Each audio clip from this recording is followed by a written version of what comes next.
میرا جو برادر ان لا ہے وہ اتنی باتیں کرتا رہا. اس کے بعد اس نے میری ماں کے بارے میں باتیں کی, مطلب بدتمیزی سے پیش آتا رہا. اور دوسرا وہ کہتا ہے کہ جہاں 34-35 سال کا ساتھ ہے میرے ماں باپ کا میرے ساتھ, میں ان کو چھوڑ کے اس عورت کے ساتھ کیسا رہ سکتا ہوں جس عورت نے میری ماں کے اوپر الزام لگایا ہو کہ تم پرفیوم چور ہو. وہ کہتا ہے اس عورت نے میری ماں کے اوپر چوری کا الزام لگایا, تو میں اس کے ساتھ کیسے رہ سکتا ہوں. مطلب جہاں رسپیکٹ نہیں, جہاں پہ ایک ساتھ نہیں, میں اس انسان کے ساتھ کیسے رہ سکتا ہوں جس انسان نے میری عزت نہیں رکھی, میرے ماں باپ کی عزت نہیں کی. میری ماں کی پسند کی تھی, یہ میری پسند کی بھی نہیں تھی. میں نے اس کو پسند نہیں کیا تھا, میری ماں نے جس کو پسند کیا میں نے کہا ٹھیک ہے اوکے. میری ماں نے جس کو پسند کیا وہ آئی, اس نے میری ماں کے اوپر ہی الزام لگا دیا, تو میں اب اس رشتے کو نہیں رکھ سکتا. اس کے بعد کیا ہوا, 2 دن کے بعد سوشل میڈیا پہ ایک خبر گردش کرتی ہے کہ جی رجب بٹ نے ایمان فاطمہ کو طلاق کا نوٹس بھیج دیا ہے. ایمان فاطمہ نے اس طرح سے تصدیق کی اس نوٹس کی کہ وہ نوٹس اس نے تصویر بنائی اور ساتھ ایک چھوٹے سے بچے کا ہاتھ اس کے اوپر رکھا ہوا ہے.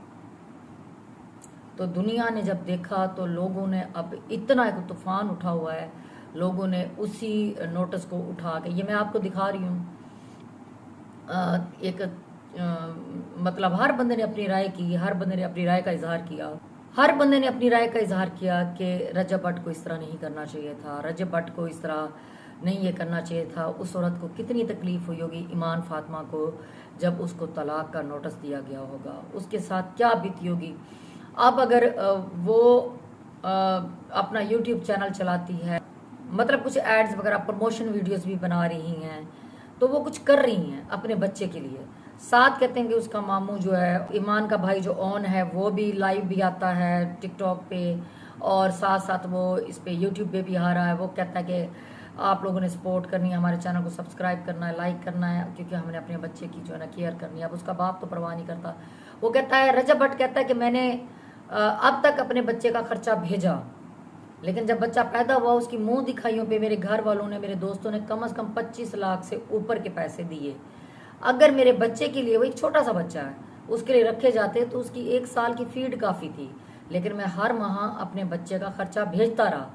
لیکن جیسے ہی پیسے گئے, پیسے جمع ہوئے, تو اون نے, میرے برادر ان لا نے گاڑی چینج کی, اپنی نئی گاڑی لی انہی پیسوں سے.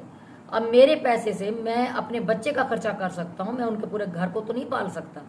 وہ کہتا ہے میں نے اس لیے خرچہ بند کر دیا, لیکن وہ میرا بچہ ہے, میری ذمہ داری ہے, میری ہر چیز میرے بیٹے کی ہے, آج بھی اسی کی, کل بھی اسی کی ہے, لیکن میں نے وہاں نہیں بھیجا اس وجہ سے کہ میرے پیسے کو وہ میرے بچے پہ خرچ نہیں کر رہے, وہ کھا رہے ہیں, وہ فیملی کھا رہی ہے. رجب بٹ کا یہ بھی الزام ہے. اس کے ساتھ جو ہے نا اب طلاق کا نوٹس بھیج دیا گیا ہے. اب ایمان نے وہ طلاق کا نوٹس پبلش کیا تو لوگوں کو بڑے لوگوں نے جو ہے نا اس پہ کمنٹس کیے, بڑے لوگوں نے ولاگس بنائے, اور دنیا کا دل جو ہے نا دکھی ہو گیا. لوگ نہیں چاہتے تھے, لوگ چاہتے تھے کہ ان کی جوڑی سلامت رہے, لوگ نہیں چاہتے تھے کہ ان کی طلاق ہو.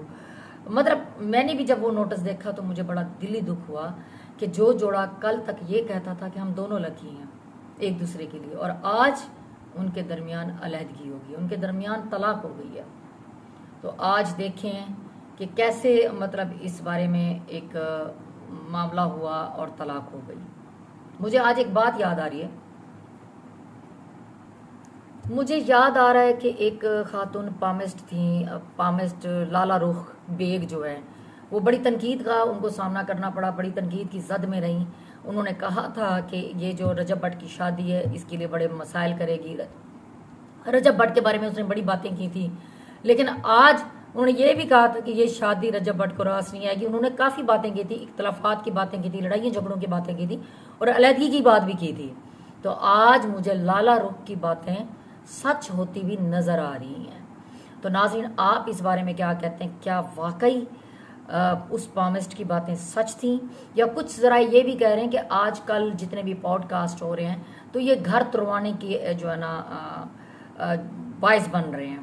جیسا پچھلے دنوں ڈاکٹر نبیہ کا رولا پڑا تو اس کے بعد جو ہے نا پھر صلح ہو گئی, فضالی کے اوپر بڑی بات آئی, اب ریحان طارق کو بھی جوڑا جا رہا ہے.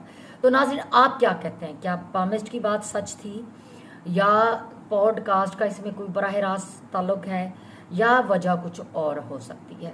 اپنی قیمتی رائے کا اظہار ضرور کیجیے گا. اسی کے ساتھ مجھے دیں اجازت, آپ سے ملاقات ہوگی اگلے ولاگ میں. تب تک کے لیے اللہ حافظ. خوش رہیں, شاد رہیں, آباد رہیں. پاکستان زندہ باد.